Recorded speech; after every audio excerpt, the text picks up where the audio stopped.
Abdul says, howdy everybody. I want to start my inbound marketing agency ASAP. Any recommendations, insights, and advice will be appreciated. James says, how do you manage to keep track of clients and orders to communicate with the team? Nathan says, what would be considered a good CPC for Facebook ads?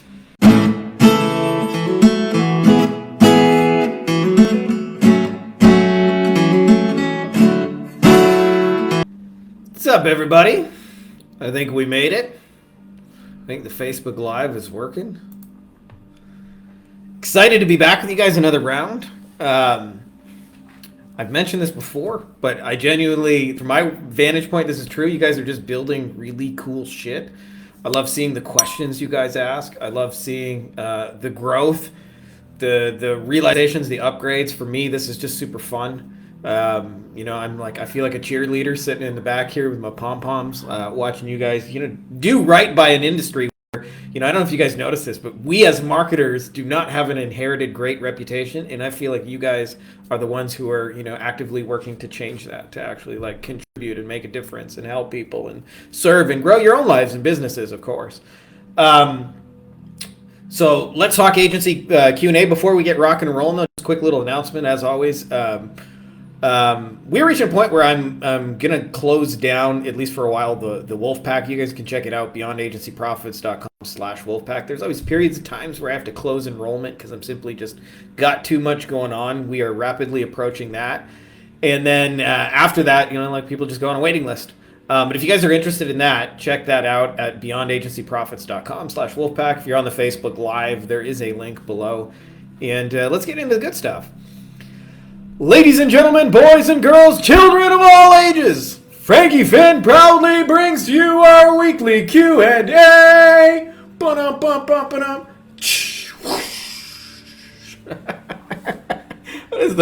I need some graphics to make me seem cooler than I actually am.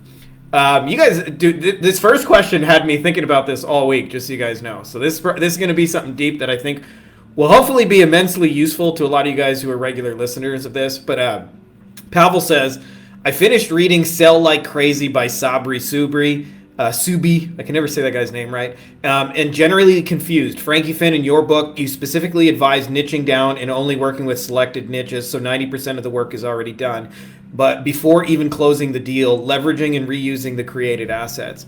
In Sabri's book, he goes over the 8 steps selling system, a funnel creation, which he used in 57 niches, generating $1.3 billion in sales, or so he claims. His marketing agency is far from being specialized. How on earth has he had these big results? How is his agency able to pull that off? So firstly, I want to talk to you guys who are just confused, because if you listen to a lot of experts, gurus, whatever you want to call it, you will eventually hear conflicting advice. And I'm here to really, I hope, simplify that. Is firstly, there is more than one way to succeed. So right now I heard some folks arguing that low ticket is the way to go, and some other folks saying high ticket is the way to go. And of course, they're both saying the other person's model is dead. Well, just so you guys know, I've had success both with low ticket stuff and high ticket stuff. They both work. So it's more like there's a million ways to succeed, and there are a billion ways to fail. So there's a lot more ways to fail, but there's still mountains and mountains of ways you can be successful. So it's most important that you focus on you being successful with your way, with a methodology that kind of resonates with you and your goals and what you want in life and your life values and things like that. So it isn't like the person who says the low ticket is right and the person who says the high ticket is wrong. It's more like which one of those is more useful to me. So I wanted to throw that out there. Now, having said that, I mentioned on this, I've had this chat with Josh Nelson, a few of the other agency mentors, people who put out books and stuff like that, kind of thought leaders in our space. And we don't just see a single agency, just so you guys know. I see thousands. The amount of people who bring me questions, comments, and things like that. It's not just one or two agencies I've seen. And while success can be had in generalization, I do not want to tell you guys that it can't be done. Of course it can be done. We have people succeeding in it. For every one person I know succeeding with a generalist agency, I know 20 that are succeeding specialized. So it's just way higher odds to stack the deck in your favor. And I wanted to kind of go deeper for why, in my opinion, that is. Because if you guys understand the why, you won't get so hung up either in A, the idea of specialization, and B, just picking a fucking damn niche and moving on. And there's really simply two big reasons, okay? Reason number one is most people write like very resistible Me Too kind of messaging, and it makes it very hard to buy their shit. So an example of this is like if I look at, I don't know, 10 agency fucking websites or business cards or what they're running their Facebook ads, they basically say, I'm going to get you what I call Frankie Fihn's More Emporium. We're going to get you more leads and more sales and more customers and more clients and more patients than you can shake a stick at with my SEO pay-per-click website design. And that's really what most people's resistible messaging is this undefined more. Now, a lot of times when people assume meaningful messaging, they think is that like big promises, big over the top, like I'll guarantee you $1,000 and my shit don't work. And it's usually more just like meaningful specifics. So I'll give you an example of a company that in the legal space does, I don't know, between 100 million and 300 million. I don't know their exact numbers. I'm just ballparking, but they're called Alert Communications. And this is their promise. They say, by the way, they're a company that all they do is supply like virtual assistants. And they answer lawyers' phones, and this is their promise. We help you answer your calls after hours and weekends, and you only have to pay for what you use. Okay, so what's key in there is meaningful specifics. Meaningful specifics, right? Not big, over-exaggerated promises, but actually meaningful specifics. It's very hard to write meaningful specifics if you don't know who the fuck you're talking to, and literally every time you do your thing, it's something new for somebody different, right? So it's very hard to write messaging that has any teeth, any bite. And so what happens the minute you can speak to a specific person, your messaging gets instantly better. Your offer gets better because it has meaningful specifics. So that's reason number one that I'm pro specialization, is because it makes it easier to sell your shit. And usually for a higher price, because you're a specialist. Specialists can charge more than a generalist in every single industry. And it's easier because you're actually saying something meaningful and specific. And sometimes it's just as simple as, we can run Facebook ads to get you some motorcycle cases. That's a meaningful specific. Reason number two is, what happens is after you get the clients, you actually have to deliver and fulfill on those things, and not enough people think about having an energy efficient container. I've done it both what I would consider non-specialized and specialized, and here's the thing. It's actually harder to have 5 generalist clients than 50 specialist clients. Why? Imagine there's a restaurant that serves any kind of food you'll ask for. That's like a generalist. And somebody comes in and they say, do you guys cater? And you say, yeah. And then now you got to figure out what foods to cater and how to transfer it and how to bring it over and hire a driver and get the car insured. That's day one. Then day two, somebody comes in and says, do you guys make Chinese food? Now you got to go to the Asian market and buy ingredients and source stuff and get a wok.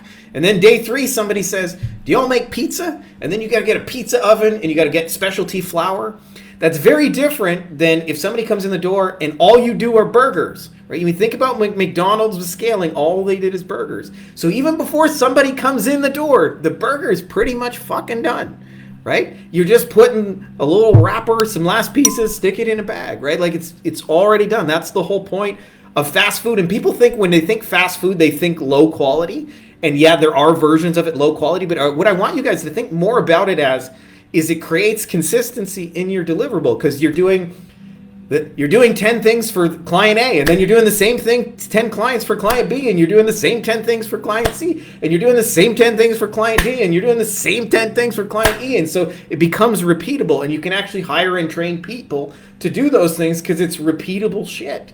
It's just the same thing being done over and over. And so my experience has been is that when people don't have specialization, is the teams they have are bloated. Like I was just talking to a guy earlier who has a team, or has 20 clients, 20. He has 2 media buyers. He has 3 account managers. He has a graphic designer. He has a salesperson. He's got an accountant. And I'm not saying like that ain't cool, but that's a bloat to me, at least personally, for what my goals are in life at this point. That's a very bloated ass machine for 20 people. And the reason is because they're constantly solving new problems. Compare that to when you have a very specialist thing, you can often get by 20 clients with like a single VA on delivery and a single VA communicating to clients, like 2 people, and doing a world-class job because it's the same shit over and over, right? Like in this philosophy, when you're specialized, you're thinking more about selling your system and access to your system. And over here, you think about yourself as the magic hero problem solver. I just noticed Carlos. What's up, my man?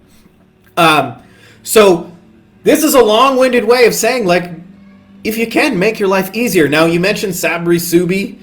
And I would argue that he actually does have a niche. And the niche is simple. Anyone who could benefit from a Facebook ads funnel, but he specialized in a particular type of funnel. But having said that, he's a top 1% Facebook ads guy. I would not recommend most of you guys try and emulate them unless you are trying to be the best of the best with paid ads, which means you are innovating, you are trying shit, you are spending the most money, you are ahead of the curve. I'm not, for most of you guys, like, I don't know, for me, like, business for me is a tool so that I can provide a really cool life for my family and be able to hang out with the people I love and do cool shit I love.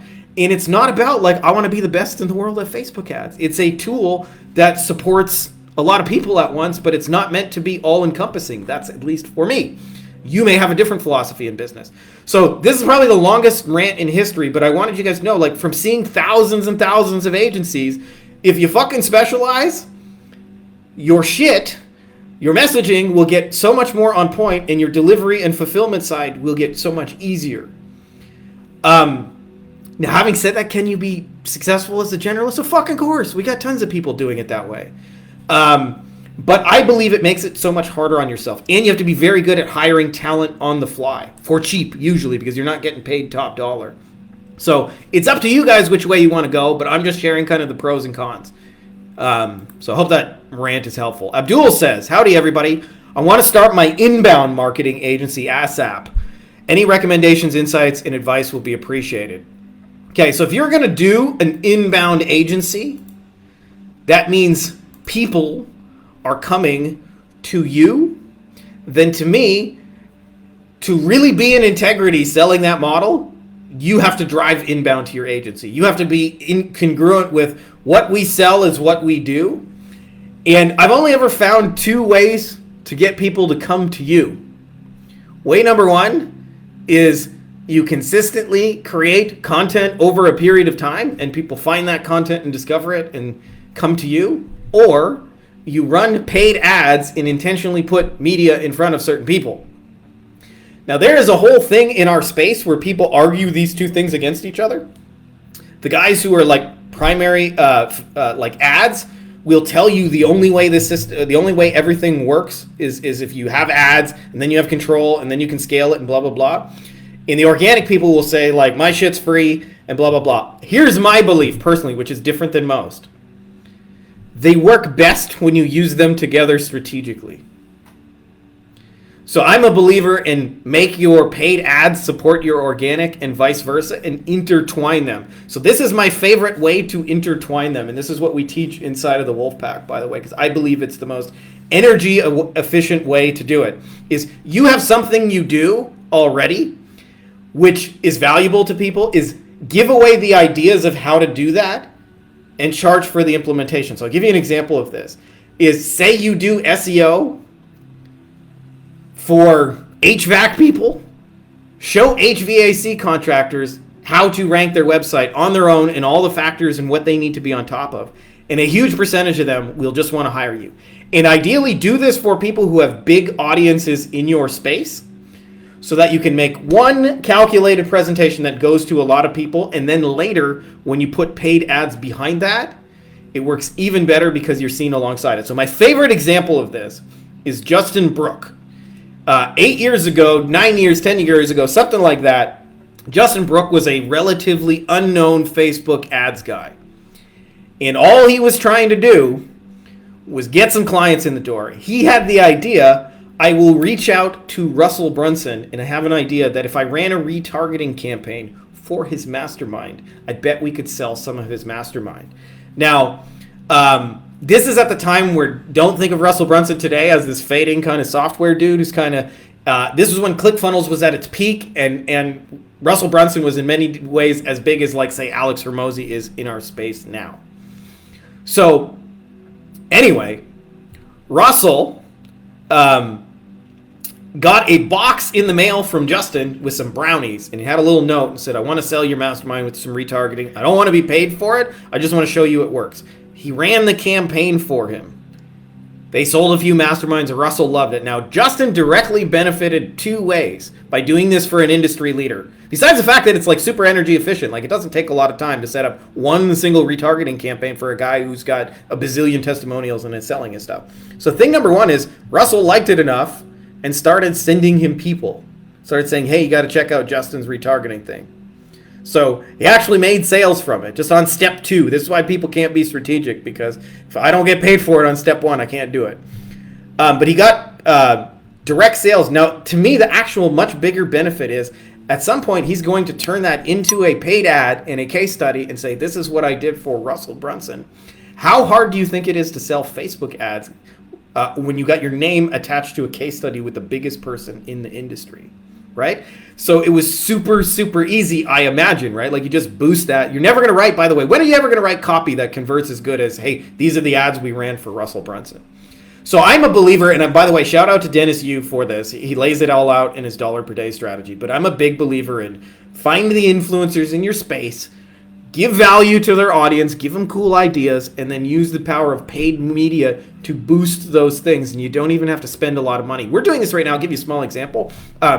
Some of you guys have seen my stuff with Jay Abraham. For those of you guys who don't know Jay Abraham, he's like the mentor of mentors. He's like doing this 40 years. He's who Tony Robbins comes to for marketing advice.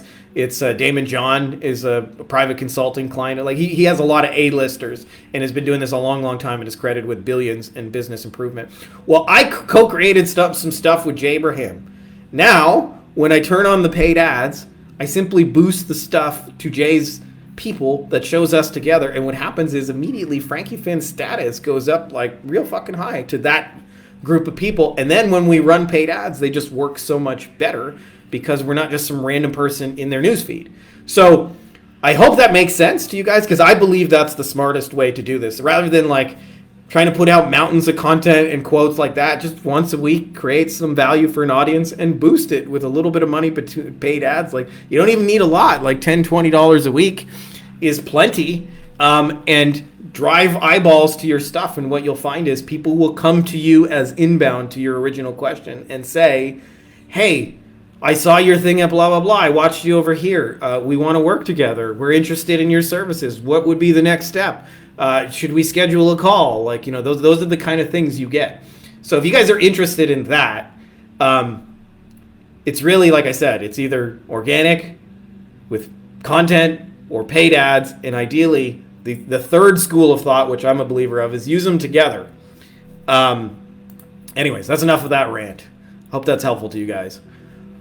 Ryan says, hey, BAP, newbie skill set in the digital marketing game, but have a little scenario and would love some feedback to help more people making Beyond more profitable. For all of you that enjoy giving advice, if not, no worries. Side note, as a part of HVAC company with no real marketing budget, I'm a new W-2 employee here, not an agency owner position, marketing director looking to.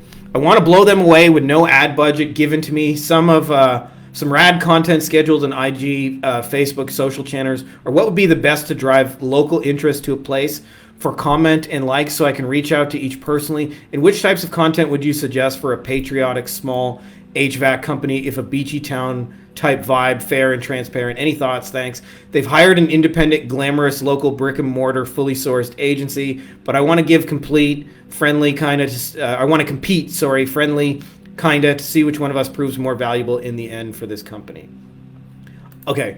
Right, so I'm going to give you something that I think is going to be useful for a lot of you guys that are in kind of similar situations where you're on the hook for generating sales for a company And whether you're doing that like in a commission base, you're selling for them, or you have like a revenue share partnership, or you actually are employed by them, it doesn't really matter in every scenario. You want to see them actually sell your stuff. There are two different ways of approaching this, and I will answer the question as you asked it, but I want you to understand like a deeper level thing. And it's very, very simple in its understanding is one way you can bring them business, and what they're really after behind that business is cash flow. And one way you can bring them cash flow is what everybody assumes they must do, which is to go get new people, to get people off the street, to get strangers into the business and convince the unconvinced that this is a worthwhile business to work with. And that is using resources they don't already have. So you have to figure out a plan to go get things. And almost always that process requires time and energy and a lot of it, because either you're going to put out a lot of messaging and content to find a few things that work, or you're going to try a lot of ads for the same reason to find messaging and content that works. So that is what happens is if you do it using resources they don't already have. Now, if that business has any traction at all, if they've existed for more than a year and they actually have some flow in that business, then there are resources they already have that are not fully optimized. But, and this is an important thing to understand, they always believe those resources are fully optimized. I experienced this last night, okay? I was thinking about it. I took my kids to a movie, and they gave me a coupon for my next visit, and for like, I don't know, like $2 off some popcorn or something like that. Let's call it popcorn. I don't remember what it was. But they gave me 2 coupons and already assumed my next visit. And I thought there's a particular brilliance, because most people, like especially in those kind of businesses, so I would compare like restaurants to them. Restaurants, this is their plan. Hope you all come back now. See you soon, hopefully. And not perfect, I would say. I would much rather have them on a list. But the movie theater like gave me an offer and a reason to come back, and more likely to now buy 2 movies instead of just 1 movie. So I say that because every business in existence, as long as they have some sort of flow, and chances are if they're hiring you, they ain't starting at 0. So there's some flow there already. So they have resources that are not fully optimized. And my favorite way of doing this is just to figure out what's working for them, that they're not doing all that intentionally, and figure out how to pour gasoline on that. So if they're getting word of mouth and doing nothing, maybe you give those referrals a tool and a device to then go share the company, and you'll find it works even better. So rather than trying to get new people in the door, my first move would always be, how do I get more out of what they've already got? Now, if you want to add new people, what you probably just described sounds to me like a good plan. Put out content, put out messaging, especially ideally to the kind of work that they want to get. So if they're trying to get full installs, put out messaging about full installs and get reviews about full installs, and write blog posts about how to know when you need a full install, and what to do about all the different weather and things like that. Yeah, I knew. Sorry. There's Ilka asking me a question just about schedule. By the way, a little brag moment. This is my life now. I have 4 things in the calendar this week. I have a Wolfpack Mastermind call, which I run. I have a mastermind call, which I'm an attendee. And I have 2 podcasts. And that's like a pretty typical week, is that I love having, even though I have a lot of stuff I do, it's all by choice. It's all by design. It's none of this like the schedule bars being forced upon us. So I just wanted to share that with you guys because I thought that was cool. Anyways, I digress. Back to this note. It's almost always best to figure out, if you're going to do the using resources they don't have, is figure out where they're trying to actually end up, because they'll just give you some generic, we want more leads. But you'll find out like the leads are never created equal. And even the way that lead shows up can be different. And almost always what they're looking for is a specific type of lead and a person who's pre-sold. The idea being like, hey, we saw your, $20,000 payment plan only special on a full install, and we'd been putting that off forever, and we need a new cooling system because it's 100 degrees and we're sweating balls off here, whatever, right? So I don't know what that is, so I'm kind of talking about out of the ass. But if you want to make your life easier in general on this marketing game, instead of thinking about how do we go get resources we don't have, Simply think more about how can we get more out of the stuff we already have. They assume they're getting maximum word of mouth. They assume they're closing maximum deals. They're assuming everybody that talked to them that would buy has already been closed. And I'm here to break it to you. That just ain't ever fucking true, right? They don't follow up with people. They don't know what to say on sales calls. They don't ever make a second offer. They don't ever thank people. They don't ever get reviews, right? Like their businesses are largely inconsistent with these things. And so there's plenty of room for you to tap into the flow that's already there. And I experienced this years ago when we first started running Facebook ads. We added in one little piece. It was a business card that just said, hey, if any of your friends have a legal problem, this is our VIP number. You can get a half-hour free consult. Call this number. And it was people's jobs after we got them in the door to give these things away. And that was just more powerful than Facebook ads alone, because it's like Facebook ads plus Facebook ads, plus I blanked out for a second there. Oh, plus referrals. That's what I wanted to say. Sorry. So when you have those two things going together, right, it's like you're generating leads and those leads are multiplying already. That's like, if, for example, if somebody just runs internet ads and they bring 2 people, that's 2 people. But if we run internet ads, bring 2 people, and those people recommend 2 people, we brought 4. We just doubled the output of the same damn thing. So the question to ask yourself, I think, in this scenario is, how do we get more juice out of what we have? And I think it's a better practice, because rather than going to sell the hardest, most least convinced people, you're like, well, so-and-so already asked for an install last week and nobody followed up with them. Why don't I just follow up with the guy and see if there's anything we can do to win back that deal? And they'll go, lo and behold, holy shit, some of these people you followed up with actually bought something. No way. So anyways, I hope that's helpful to any of you guys who are in situations like that. Sorry, I lost my train of thought here. Here we go. Oral. Finally, after getting countless fails, my first post with more than 1,000 likes, 4 words, 1 image, crazy. Congrats, my dude. Those are always fun when your shit goes viral. I'm not very much a go viral guy. I consider myself more just like a meat and potatoes, like try and create real solutions for people as best I can. But every now and then I have some shit that goes viral, and it's always like pretty cool and pretty funny when it does. So congrats, my dude. I wish I could tell you that here's the formula for doing it, but I have no idea. Other than just to say I'm proud of you, and I wanted to kind of comment on this because I think that's fucking awesome. It's funny too to me that it's always the short stuff. It's not the deep thoughts from your heart that you think are going to kill it and don't. Anyways, let's get on to what we get next. Jacob says, I'm running Facebook ads for fulfillment to get more carpet cleaning jobs for my clients. The fulfillment is running ads and then calling the leads and doing live transfers. These are lower ticket offers. Campaigns were running well in the beginning, but have started to fade. I'm worried that the client may cancel since ad costs and our fee may be too expensive to be worth it. Is it better just to start with another $100 customer for our clients? In the book Frankie wrote, I feel like we've been after the nickel customers. I'm stuck at what to do, or if even trying to fulfill through Facebook ads is valid anymore. So you're experiencing something, Jacob, that is a symptom of something deeper, and the something deeper is just what I call bad math. And bad math is simple, like if you're running ads and you spend $1 and you get back 50 cents, like you ain't going to be running ads very long. And so that's kind of what you're alluding to, is that, clients are spending $1 but getting back less than $1, and it just doesn't make sense from them from an ROI investment point of view to continue. Then there is good math. And in simplest terms, it's like if you spend $1 and every time you spend $1 you get back 2, you should run ads as long as humanly possible, because that's good math. And a lot of times those numbers, in our world can be way higher. I've had some campaigns. I think my highest ever client campaign, and this was many, many years ago, but was something ridiculous. Like we had 1 in 4 people, it was a Google Ads campaign, and we had 1 in 4 people who clicked the thing to basically give us $4,000.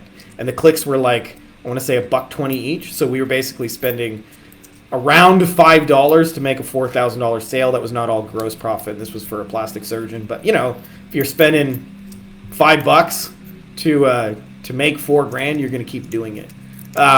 Anyways, but obviously that's not a typical campaign. I've had thousands, many more failures, just so you guys know.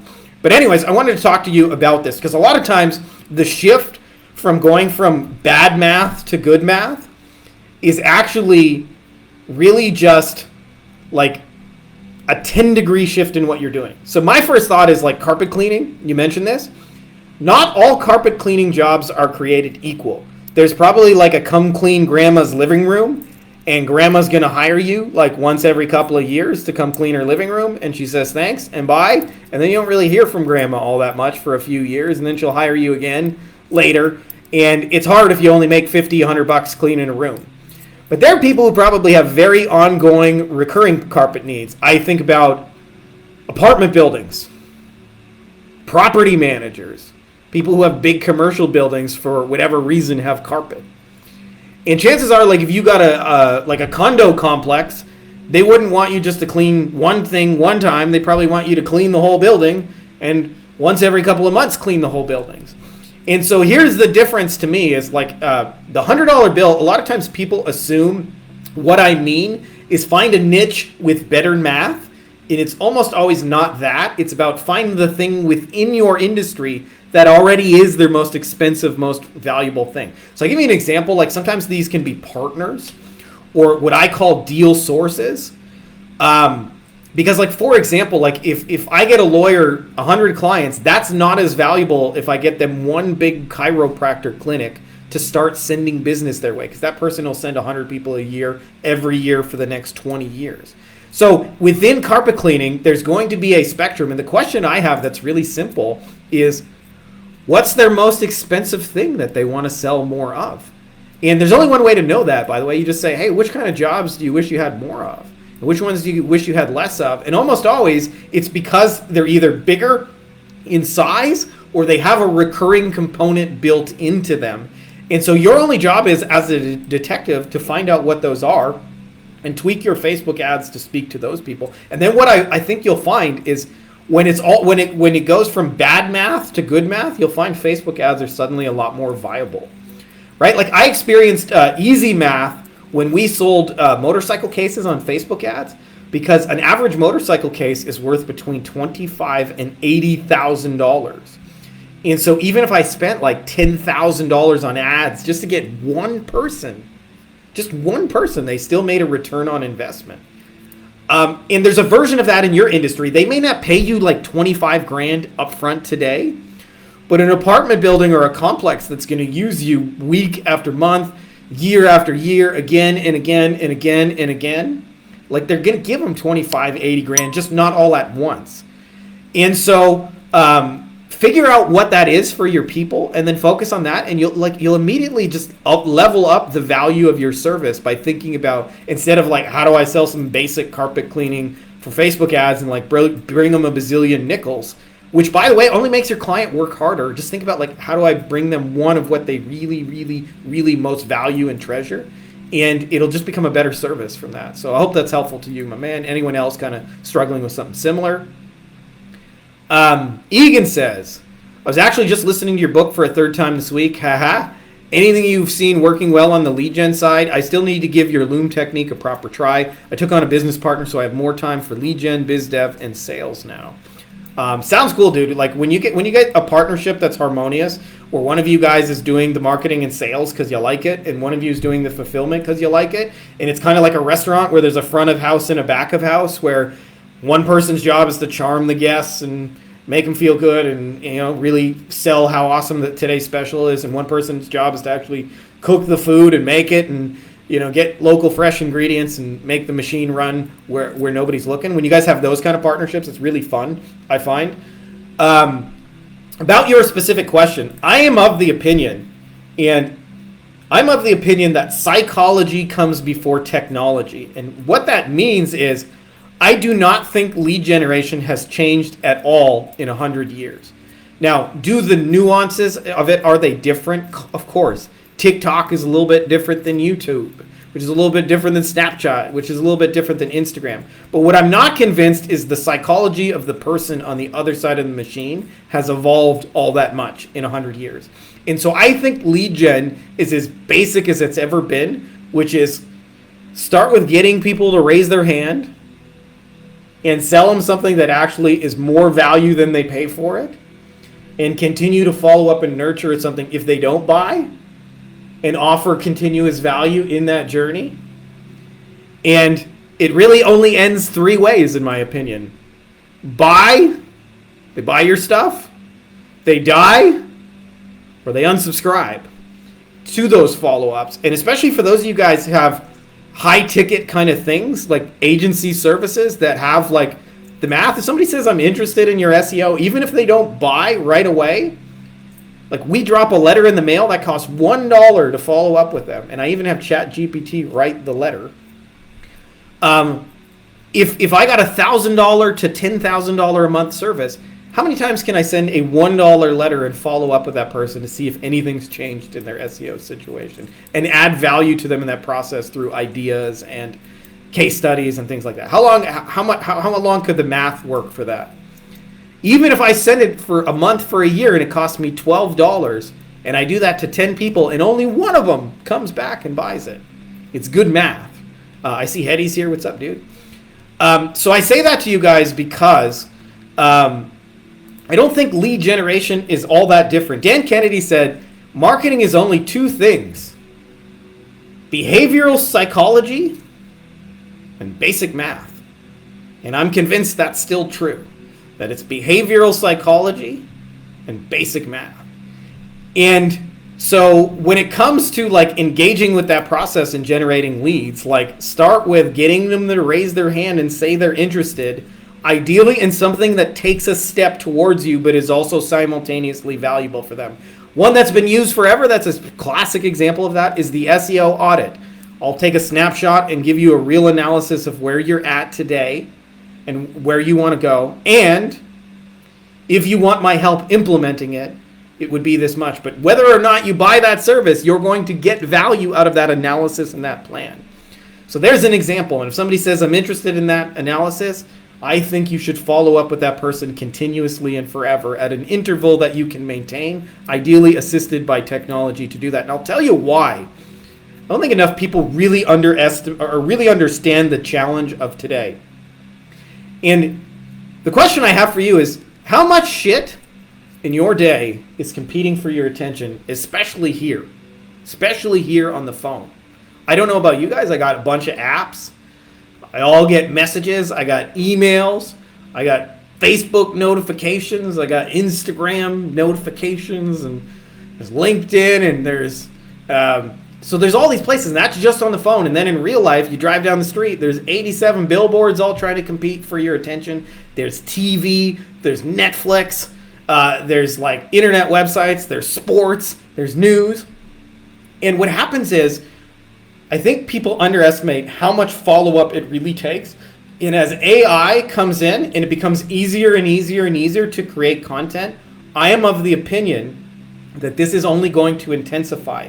And so the people who bake in 7 to 15 follow-ups that are the follow-ups themselves valuable into everything they do are going to significantly beat the people who believe this is a try one thing one time, try and get the perfect message. Because I'll tell you right now, like I've had people just message me cool shit this week. Like Ali messaged me right before this thing and said, dude, I wrote a press release for you.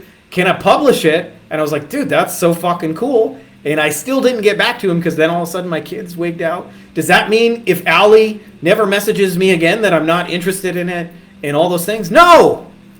Just means I got busy. And so one of the most valuable things they can do is just send that person a friendly nudge, a little reminder, add some value, assist with making their decision. If you really think about this as assistance with making a decision rather than I'm trying to convince you to do something, and also helping them to decide when it's not a fit, and design your materials around that, you're going to do so much better. And the reason I say this is because everybody's looking for the newest lead gen tactic. And I remember somebody asked Jeff Bezos, they said, how do you see Amazon shifting?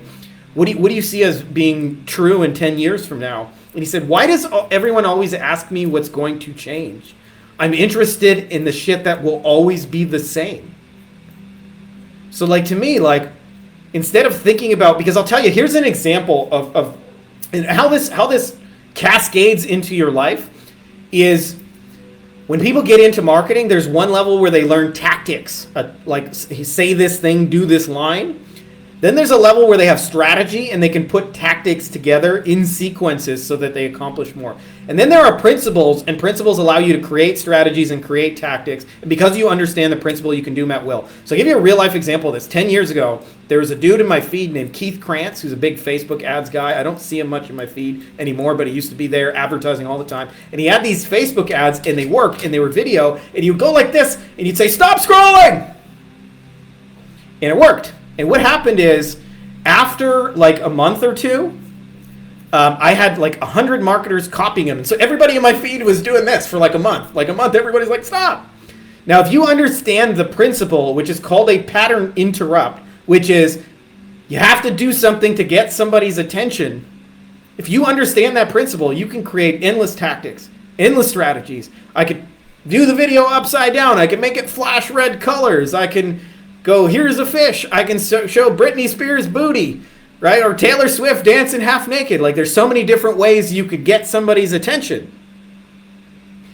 And so if you get caught up in the tactic, as soon as the hand waving stops working, you just go, "Huh, well, what's working now in lead gen? That don't work no more. That don't work no more." If you understand the principle, you just come up with a new pattern interrupt, and you can almost take what was working before and put new polish on it, send it out the door, and it works again. So I say this to you guys because too many people are caught up in the what's new, and not enough people, in my opinion, are interested in the what's always the fucking same. And I'll tell you what's always the same. People. Good read if you've never read it. Cialdini's Influence. It's got 6 things that influence people. And by the way, I think it's up to 7 now. He added a 7th. Those things never change. Never change. Like pretty timeless principles.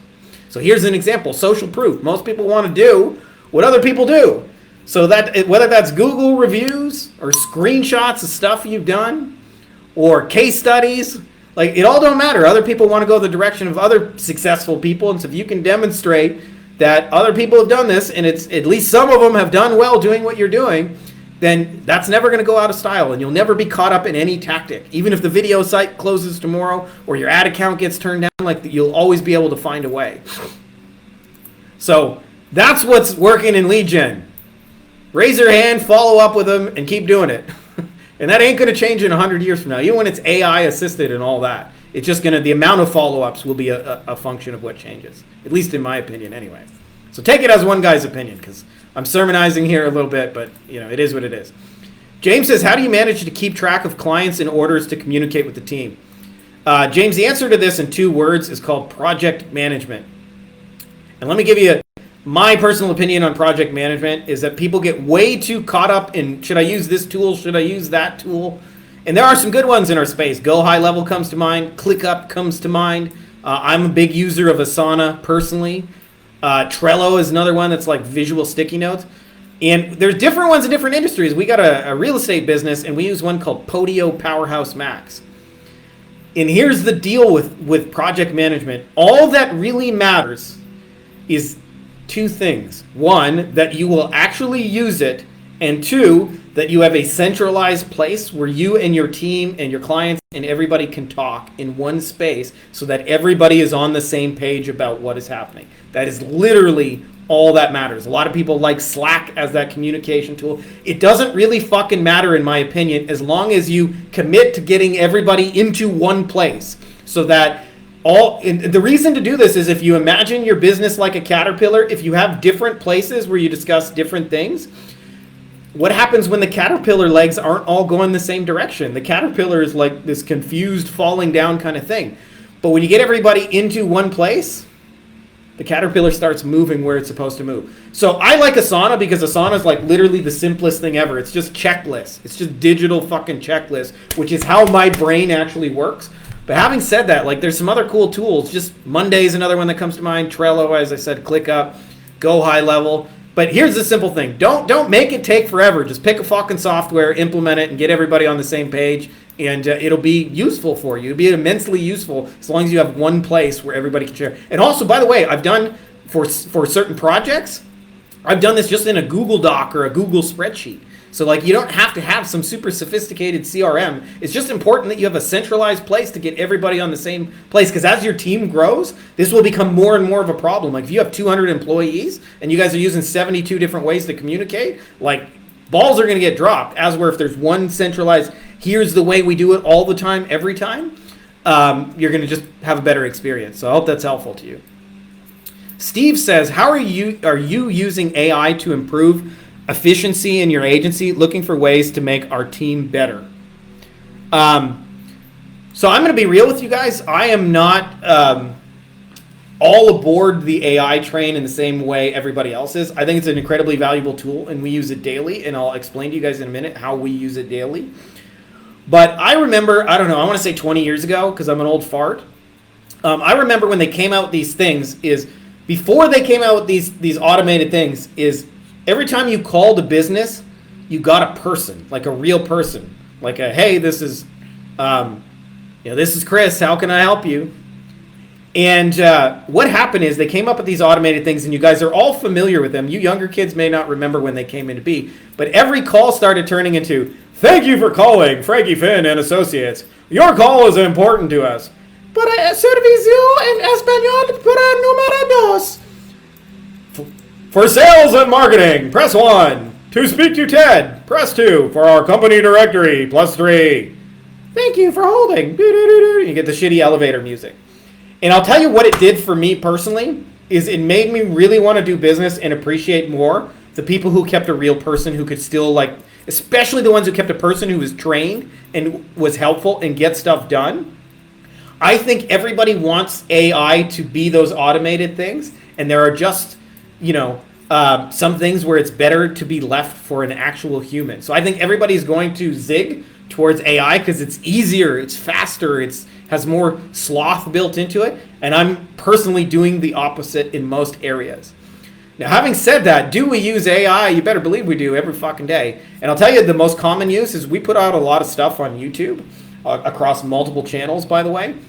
And on our YouTube channels, there's a section where you have to write a description. That used to take our VAs 20 minutes every single time to manually write an SEO optimized description every time we publish a video. That takes us about 3 seconds with ChatGPT now. So any of you guys who watch my videos, all those descriptions are ChatGPT. And if you look at it, you can probably tell, because I know you guys are hip and wise, but I don't think people are all that interested in the description as much as they are in the video and what's said in the actual video. So, and then the other piece we're using it a lot for is we use our content to then create more content. That's kind of a subject for book 2. But we use our long form to create shorts, and those shorts need lots of titles and things like that. And so we have AI help us write all the titles. It used to be, I have a person, like my VAs would come to me and we discuss 10, 20 titles. Now we just have a prompt, suggest 20 titles, and now we got our videos.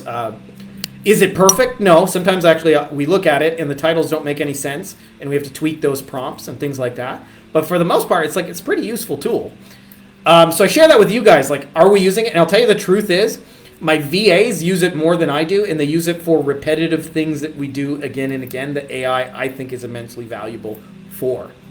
So are we against AI? No, but I'm actually thinking as the AI revolution comes in, I'm going to lean heavily, harder, and deeper onto real human connections, because I think those will be even more valuable in this era. But do I know that? No, not for certain. People are crazy. I've been wrong before. But just letting you guys know where my head's at with a little bit of that, for those of you guys who are curious about that. Nathan. Let me just make sure I didn't miss one. Nathan says, what would be considered a good CPC for Facebook ads? I'm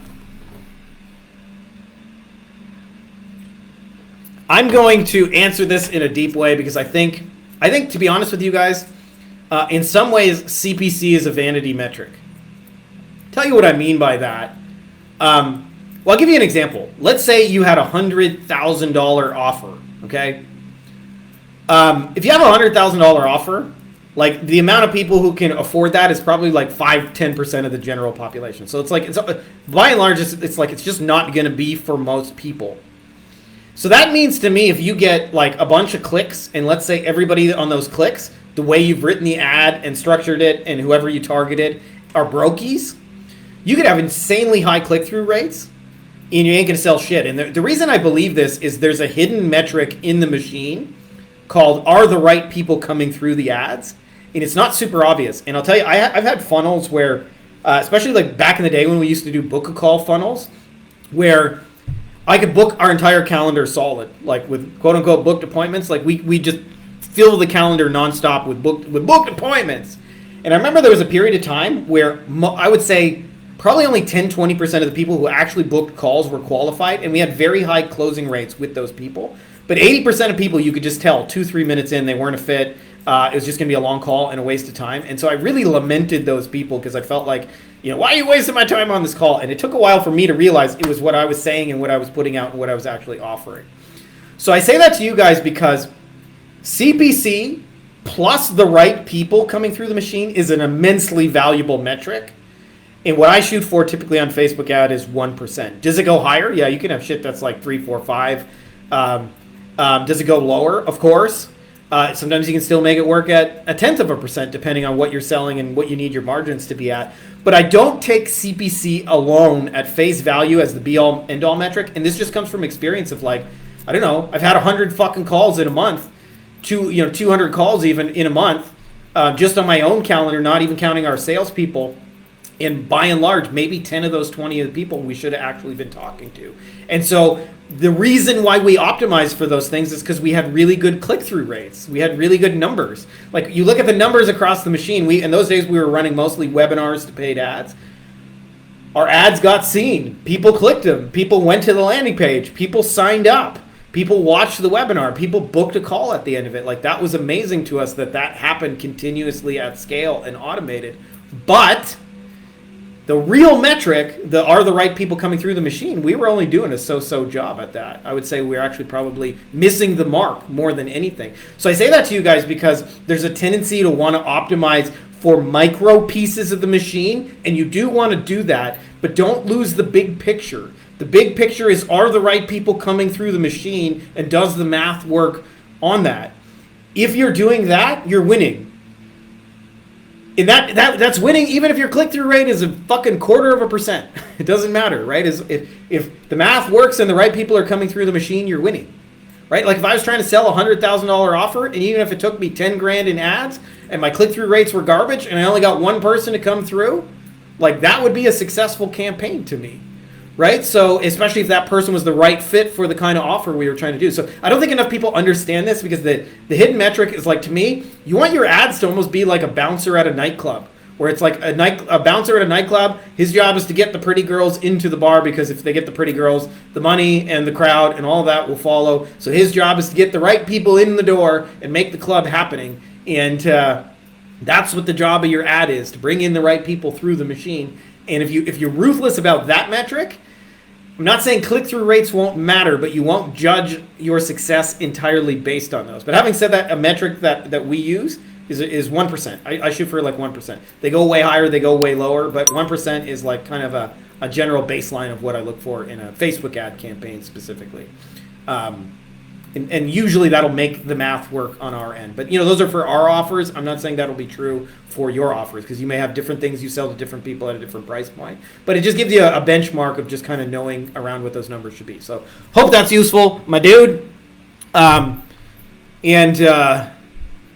Looks like all the questions we got. You guys are awesome. 53 minutes of this old man yells at cloud. I'm glad for those of you guys who stuck to the end of this. Like, for real, I appreciate you guys so much. A lot of you guys have told me you guys listen to this while you're driving in the car. This is like your Audible, or when you're getting other shit done, and so it's just kind of playing in the background. You guys have told me you get a lot out of this, so I really appreciate this. Just so you guys know, this is like therapy for me. This is like such a blessing and a gift. And I'm sure many of you guys can relate. For like 10 years of doing this shit, there wasn't very many people I could talk to about this agency stuff, where it was like, my friends and immediate family didn't really understand what I was doing.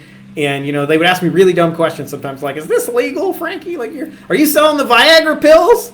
I'm like, yeah, Uncle Joe, I'm selling the Viagra pills. You know me, I'm the penis guy in your inbox, right?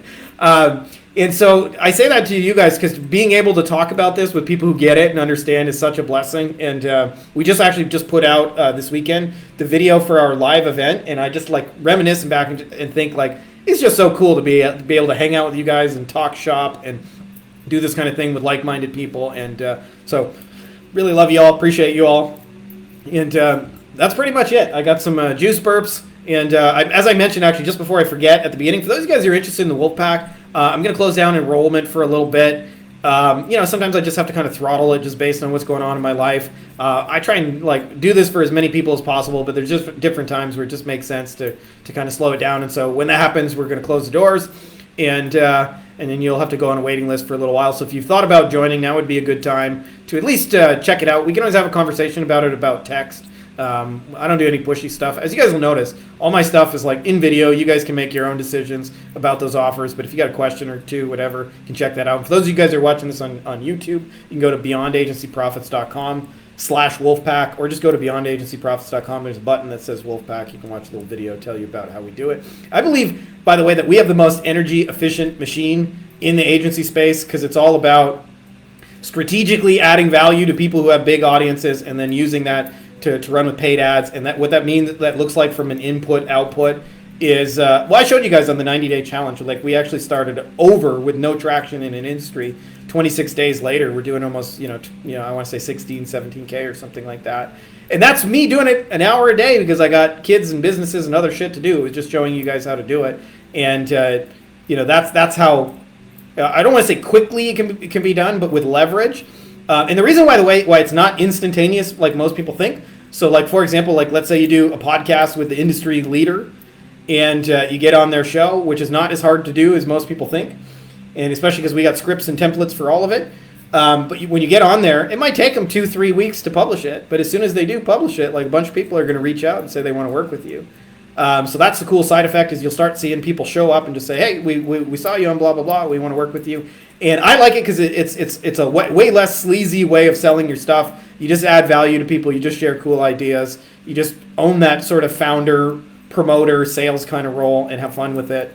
And, it's 1 to 5 hours a week sharing cool stuff. People come to you, buy your stuff. And then we just close them on video. Like no need to have these hard sales pitches and long sales calls. They were mostly convinced when they watched your presentation or your stage speech or your podcast or the interview you did. So you don't even really have to sell at that point. Just tell them what's included in the offer and what it looks like getting started. So if for those of you guys who are interested in that, check that out. I put a link for you guys. And again, beyondagencyprofits.com. Appreciate you guys. Much love. Happy Monday. May the force be with you. Hey guys, if you like this video, you'll also like my book on Amazon called Beyond the Agency Box, which you can also find by my name, Frankie Fihn. And it's got a lot of awesome reviews. And it really just goes deeper on a lot of things we're talking about, everything you need to grow and start a lifestyle agency, from the stages you'll go through to getting clients, to how to create winning offers, to high value deliverables, to wowing clients, to building teams, to building systems, and building a boring factory that's like a 7-figure money machine for you. So if you're interested, I put links for you in the video description, as well as it'll be in the pinned top comment below, and make sure to check those out.